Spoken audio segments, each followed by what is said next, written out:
بسم اللہ الرحمن الرحیم۔ پلاؤ بریانی بنانے کے لیے جب پیاز فرائی کریں تو اس میں 1 چٹکی نمک ڈال دیں۔ اس سے پیاز بہت ہی زیادہ کرسپی اور سنہری رنگ میں فرائی ہوں گے۔ سالن اگر پتلا رہ جائے تو اس میں 4 سے 5 عدد کاجو یا 4 سے 5 عدد بادام کا پیسٹ ڈال دیں۔ اس سے آپ کا سالن گاڑھا اور خوش ذائقہ ہو جائے گا۔ پکوڑوں کو نرم بنانے کے لیے اس کے امیزے میں 2 چمچ گرم تیل کے ڈال دیں۔ اس سے آپ کے پکوڑے نرم بنیں گے۔ سخت پنیر کو نرم کرنے کے لیے اس کو کچھ دیر نمک ملے پانی میں ڈال دیں۔ بند گوبھی پکاتے وقت اس کی بو سارے گھر میں پھیل جاتی ہے۔ اگر اس کو پکاتے وقت پین میں 1 ٹکڑا روٹی کا رکھ دیا جائے تو اس سے بند گوبھی کی بو نہیں پھیلتی۔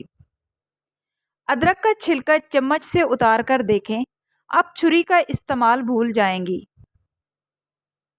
کوئی بھی دال پکاتے وقت اگر اس میں مسالہ ڈالنے سے پہلے 1 چٹکی ہلدی اور 1 چمچ دیسی گھی یا مکھن ڈال دیا جائے اور بعد میں مسالہ ڈال کر بھونیں تو اس سے آپ کی دال بہت زیادہ خوش ذائقہ بنے گی۔